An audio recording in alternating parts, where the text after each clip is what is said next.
What's cooking, my writhing beast hulks? It's Mansant, and today is a fantastic day to be a Levia player. That's right, last week we got a Ban Restricted announcement from the one and only James White that solved so many problems that Levia was facing in this previous meta. So that's really what today's video is all about. What do we as Levia players need to be excited about and thinking about moving into this next meta and into the release of Everfest? So if that's your kind of video, stick around. So Plunderun and Ball Lightning were both banned in their entire suite of colors, and this is something that was aimed primarily at taking down the oppressiveness of the Lightning Briar deck, which I am all for, because that deck was really tough for Levia to beat. It had so many just super efficient zero-cost hands that let it slam you with overwhelming damage and really didn't give Levia ever enough breathing room to try to assemble her own power cards like Art of Wars and Blood Rush to ever match that threat. So it was a really poor matchup, and also had something to do with the embodiments of Earth, which we'll get to in a second. But namely, Plunderun and Ball Lightning gone is really going to hurt that deck to the point where Lightning Briar has to either be built completely hybrid or just see it in its Earth iterations instead, which I am all for. Now, the other thing that was impacted by the Plunderun ban, though, are some of the other matchups that Levia could struggle with, like Chain and Katsu. Plunderun was run in these decks and made it very tough for Levia to actually trade the way she wants and be able to compete with these other aggro decks. And that's because Levia is a deck that needs to, at most, block with 2 cards, keep 1 to pitch, 1 to play, so she can keep turning off Blood Debt. So that means she normally has access to around 6 block from cards a turn, not to mention armor. And whenever a deck played Plunderun, of course, if it was from Arsenal, that's giving +3 to the first attack there, but it also means every one of those attack action cards for the rest of the turn threatens a card draw, which Levia had a really tough time ever completely blocking through a turn like that, because she really only had 6 block to work with unless she committed something like Husk. So when Chain would play something like Plunderun to kick off his turn, it really enabled him to have a lot of pressure on you very early if he drew it, which is something Levia cannot withstand in that matchup. Levia needs to be the one taking the initiative in the early game, but Plunderun would completely pivot that and make you play defense. So very happy to see Plunderun gone, makes that matchup a lot more manageable. But then Katsu as well was a deck that always demands blocks anyway.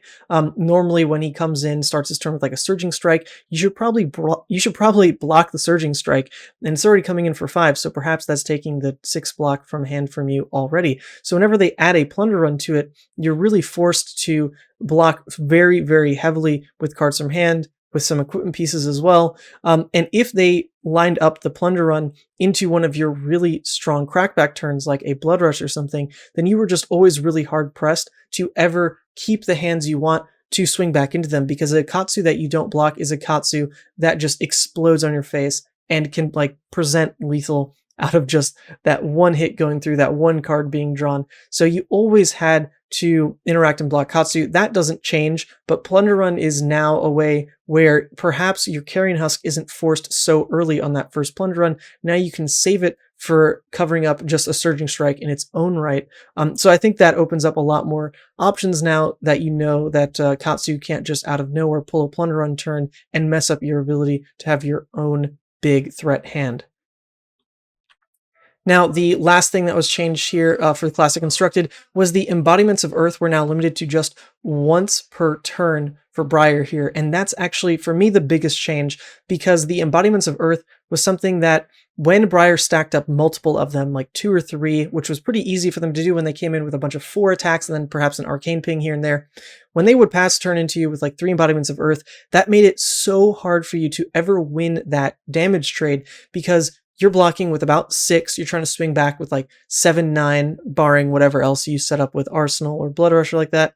But when a Briar just decides to block with 1 embodiment of Earth for like 5 value on your Hungering Slaughter Beast coming in for 7, you've now chipped 2 damage, and you definitely took more than 2 damage on their previous turn. It's a trade that you just always start losing, and a smart Briar player is always going to use those blocks to their advantage. A lot of Briars would just decide not to block, but this was a matchup where if they blocked with those embodiments up, you would just never win. So that being limited to 1 not only hurts the ability for previous build of Lightning Briar to just blow you out, but now it future-proofs any other go-wide Briar build into still being limited to just one embodiment of Earth, which is always good for us as Levia players. It means we never have to play into a huge stack of embodiments of Earth, so I'm very excited about that change. So if we look at what the previous meta was like and why it was so poor for Levia, it's really because Briar was sitting at the top. Not only was she just already a very strong deck, she was also so prevalent that it had a huge meta warping effect where a lot of these heroes in the middle tier here, the can't beat Briar tier, started to disappear. And these were a lot of good matchups for Levia, alongside Levia really not having a good matchup into Briar. So this meant the meta was just completely wrong to try to take Levia into a competitive event. You'd have to get very lucky in your matchups to see most of these middle lower tier heroes that were just pushed completely out of the metagame by Briar and what could beat Briar. So even though Levia had a decent time into some of these matchups that were prevalent, they were just not everywhere to the point where you could feasibly take Levia in and expect, oh, I'm just going to face, 8 Oldhims in a row, I'll be fine. It was just not the right call. So previous meta, really, really poor to take Levia in, but things have since changed. So with this new metagame, and just keep in mind there's not a huge amount of data on this, especially since this ban just happened last week and is not even in effect yet. This is a lot of speculation and a lot of just what I've seen locally so far. And that's that because Lightning Briar has now been removed from that S tier position, the metagame now gets to unlock itself a bit and be less warped around beating either the most aggressive deck in format by racing or trying to fatigue it, and now is just this more open, play your deck, play what you're comfortable with, play what you are prepped to take into a long tournament, and have that comfort across a breadth of matchups, since you shouldn't expect the majority to be Briars anymore. And I love that. That is really where Levia is going to thrive, because Levia loves when the meta isn't just all about racing each other.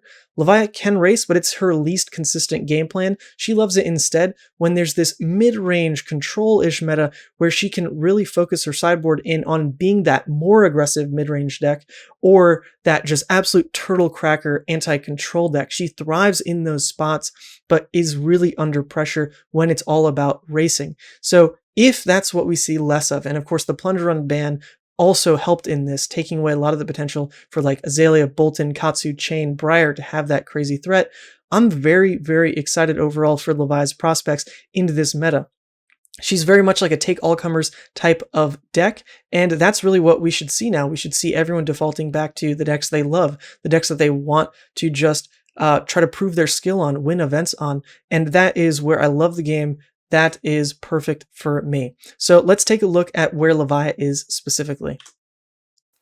So Claw's Levia in this metagame, I think, is poised to do really, really well because it was already a really strong deck once you put a lot of games in on it, once you've got your sideboard to where you want it, but it really struggled when all you were doing was racing other decks every other matchup. That's where it could struggle because it just doesn't necessarily draw threat back to back to back. It can play a slower game. It's very much more mid-range in that sense that it wants to take some slower trades, just play an Endless Maw for 9, be happy with that. Not every turn can be this crazy Blood Rush turn, but when you play against other mid-range matchups, the fact that you have consistent oversatted plays into your bonkers Blood Rush plays and Art of War plays is really what makes Levia really, really strong. Of course, if you also add a lot of recursion cards into your sideboard package, then even when the matchup is really hard to control and they're trying to not attack you, you can just throw in even cards like Shadow of Blasphemfet to make your recursion engine that much stronger, that much quicker, more reliable, to just never miss the Blood Debt turn off trigger and still have these turtle cracking turns with all the go again. You can slam into your deck with like Shadow Puppetry's Art of Wars, your go wide Blood Rush plays and all that. So with that said, Levia's matchups are honestly pretty favored across the board. Some are trickier than others. You do need a lot of reps on Levia, especially when you're playing against some more skill testing heroes like against a Prism or a Dorinthia. But overall, she's she's favored into the majority of heroes in the game. Where she does struggle is into all flavors of Viserai, because she really hates pitching into Null Rune because she wants to get cards in grave, right? So that's exacerbated even more so when it's an OTK Viserai, because they also just like don't attack you. So you are hard pressed, and you always you struggle in making the call whether they're OTK or mid range. You can't just sideboard as if you know unless you've previously scouted them out. So Viserai remains quite tricky. Katsu, I'm a little unsure. It was a bad matchup before, but with the Plunder Run change, perhaps it's really just not that bad anymore. Then you have a lot of even matchups where things, are really going to come down to player skill, the draw, and of course the variance that is in Levia as well. But overall, Claws Levia really, really looking strong moving into this metagame, and I'm very excited to take her back on the table. I'll have a link to the current build I'm playing down in the description below, and if you have any questions about the sideboard or whatever, just let me know and I'll get to them in a jiffy. Now, for Club Levia, I definitely have a smaller sample size of games because I wasn't playing this build for as long as I have been Claws. But in the Briar Meta, it was even doing really well because it was preying on a lot of the less optimized aggro decks that were trying to race Briar. And it actually could fatigue Briar, but it wasn't that easy because they can set up Sting of Sorcery, Ball Lightnings, and that was always tough, but you could do it. So Club Levia was doing well for me in this last meta, but moving into a more open metagame with a lot more mid-range, I do worry that Romping Club Levia might lose a lot of its favorable matchups because now these decks can be slanted more towards having plans for long games, having to plan against control decks even like Oldhim, so they are going to start doing better against high value, slower decks like Club is. And then as far as unfavored goes, Viserai is still very poor for this matchup because OTK Vis just gets to do whatever they want. You don't have enough pressure to ever threaten them, and then they just OTK you in one turn, right? Bolton can do the same thing, and also it just has great closing power in the fact that whenever you try to block with your attack actions, he just goes over it. So Bolton also very scary.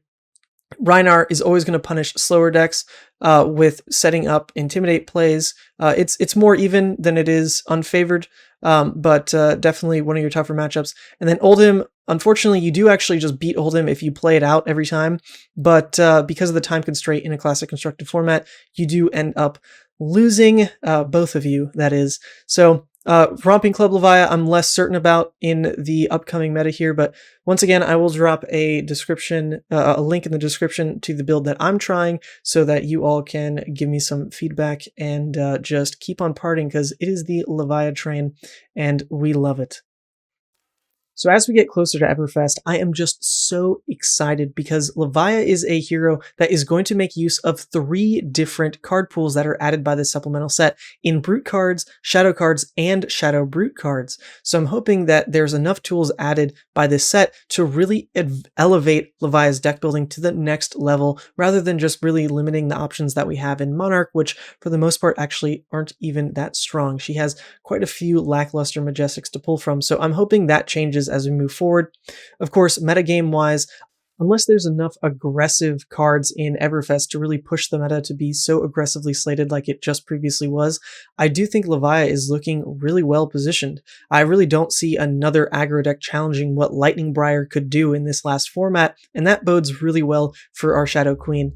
So really, really excited to keep playing her. I think this set is going to do nothing but good things for Levia, and hopefully gets a lot of us into playing this hero because she deserves more time in the spotlight. Let's make 2022 the year of Levia taking her first big title. Why not? I'm hoping, planning even on winning at least a Pro Quest on Levia. So that's my bet to you all.